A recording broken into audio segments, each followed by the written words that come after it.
Matthew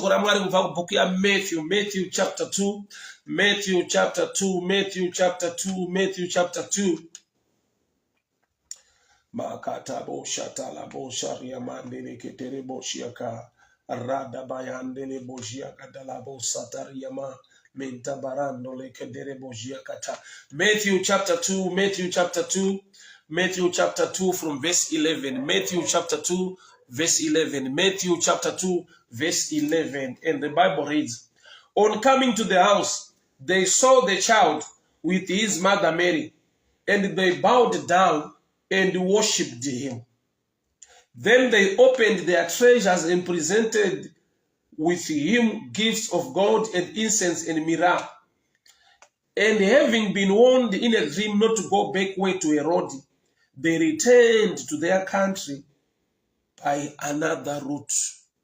They returned to their country by another route. After they worshipped him and presented the gifts, they were warned in a dream not to return back the same way. So they returned to their own country with another route. My wise men, they came to worship him and to present my gifts. So pawakauya, they used a rod, a rod. But this time after they worshiped and presented their gifts, they were warned in a dream. Remember, when they were coming, they were being led by the star. But now after worship, after presenting their gifts, they were warned in a dream. They were warned in a dream. They were warned in a dream. Having been warned in a dream not to go back to Herod. I want you to get this picture here. There was a star leading them. But the level was changed. They were being warned. They were being led. Nesta ili outside. But when they saw him, worshipped him, gave him gifts, now the instructions were being given to them in another dimension. Chisiri kuoneka outside. But Javano ziva kuti mwari vataura inside. So dreams munhu unorota akarara mu mind make une zvaanoona zvaanodzwa. Kureva kuti pekutanga vakauya being led by a star that was outside. But now they worshipped him and they saw him. The dimension of being led now changed from outside to inside. And to me, I got this picture.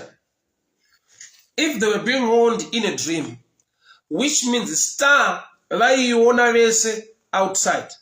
But now through a dream, a personal encounter ya arikuita inomuconvince mukati make. Hakuna aigona kuona dreaming asiri part of these people. But pavaitevera a star, vamwe vanhu vaigona kutoona star iyo. What am I saying? Mwari wakashifta from the level outside to inside. They were being led by a star when they were coming to Jesus. But when they saw him and worshipped him, they were warned in a dream not to go back the same way. Which means, after encounter na Jesu, vamuona vamundamata, their direction changed. Their route changed. Vakamboenda nekwa Herod, kunombodzima star. Vakamboenda nekwa Herod, kwekuti star inogona kumbodisappear vapinda mumba Herod. So this time they are using a way isingagone kuita hinda chiruda kuitwa na Mwari muupenyu hwavo. It was now an inside thing. From a star to a dream. From a star to a dream. Kubva panyeredzi kusvika pachiroto. Chiroto chiri personal. Chiroto chiri inside. Nyeredzi iri outside and anyone can see it. Zvingarevei muupenyu hwedu nhasi. But because of the encounter with God, nekuda kwekunamata Mwari nekutsvaka Mwari, Mwari ngavakuwanire nyasha. Uregere kufamba the same way ine vanhu vari jealous vari kuda kuisa attack mune chinhu chaunoda. Uregere kudzoka the same way. They came through a way yakava svitsa nekumba kwaHerodhi. I'll read Matthew 2 verse 7. When Herod came to the Magi secretly and found out from them exactly time and star, he sent them to Bethlehem and said, "Go and search carefully for the child. As soon as you find him, report to me, that I may go and worship him." That I may go and worship him. After they had the king, they went on their way, and the star they had seen in the east went ahead of them until it stopped over the place of the child. When they saw the star, they overjoyed. So varuma vari kutungamirirwa from outside nenyeredzi. But pavakaita encounter naJesu vakamunamata vakamuona, kutungamirirwa kwavo kwakashifta from outside to inside. People can temper around nezvinhu zvako zviri outside you. But there is a level of blessing Maria vanoisa mauri yekuti vanogona kuita temper around nezvese zvakakukomberedza, vakakurasisa, vakakutorera, vakakubira, vakadii. But chakaiswa naMwari mauri hachitoreke. Sunday was ministering concerning the issue of blessing and blessings. My blessings zvinhu zviri tangible, zvinooneka, zvinobatika, zviri pamunhu. Matsotsekana kuti vamwe vanhu they can temper around with blessings ako. But a blessing which is spiritual empowerment iri inside you, no one can temper around with it. Why? Nekuda kuti chakaiswa naMwari. Uchiona kuti there are people kuti vanhu vanomuita zvavamuita, vanhu vanomurwisa, vanhu vanomuataka.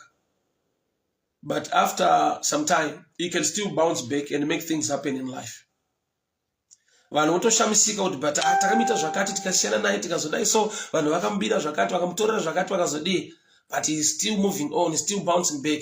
Inyaya kuti the blessing is inside. The blessing is inside. Nyasha dzinorarama dziri maari. So vanhu vakasuduruka, vanhu vakamuvenga, vanhu vakamurongera zvakaipa, he can still bounce back because he is blessed. So people can temper around nezviri outside. They cannot temper with what is inside. Look at Joseph. Vakoma vakamuitira jealous, vakatora jacket rake, a jacket of many colors, vakarinyika muropa rembudzi vakanopresenta kuna baba. Aenda kuEgypt atengeswa. Mai Potifa vakabata bhachi, vakanorepresenta his evidence, akaenda kujeri. Arimo akanopfekedzwa zveko. But still there was one covering, one dressing yanga yakaiswa naMwari mukati make. The gift of the blessing inside him.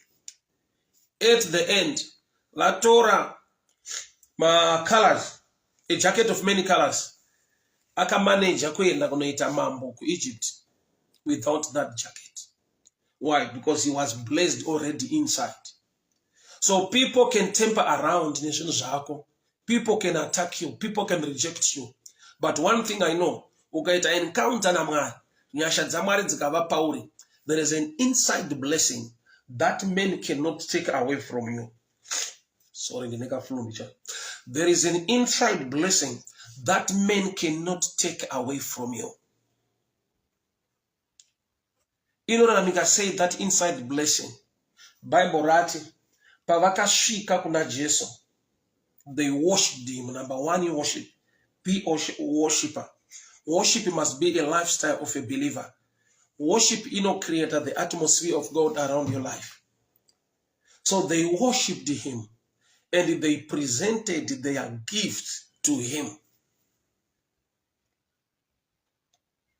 It was through their worship and their giving. Actually, worship is accompanied by giving.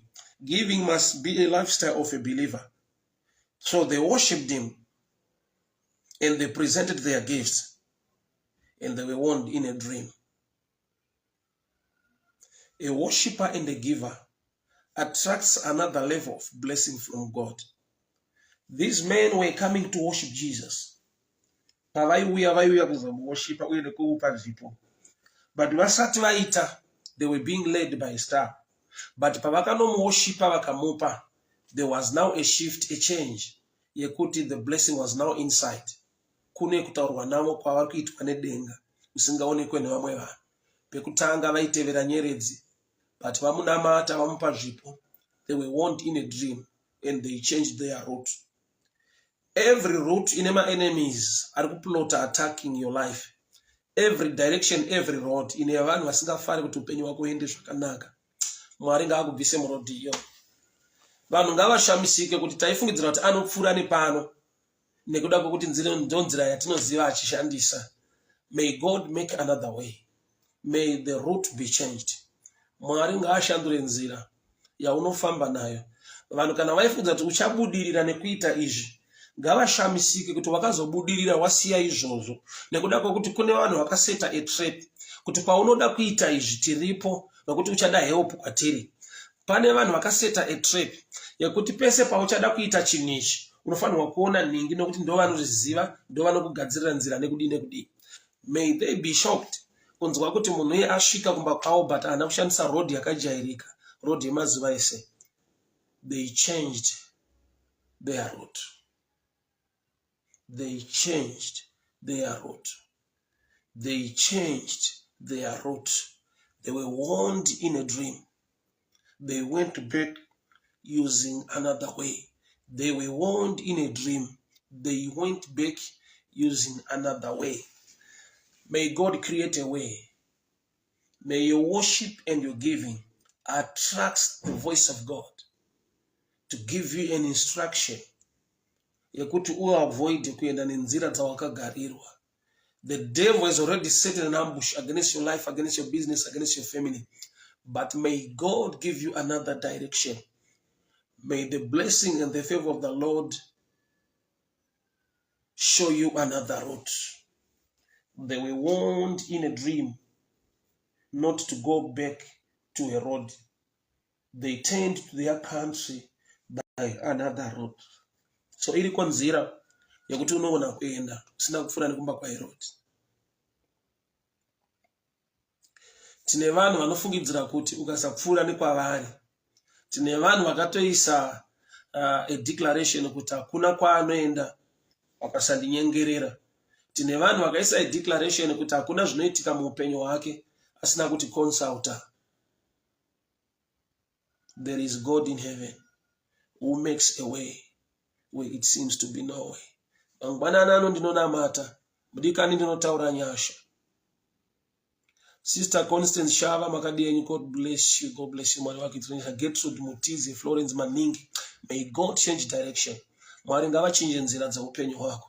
Vanhu pavanofungidzira kuti uchaenda nepapa apa Mwari ngaavhure imwe nzira.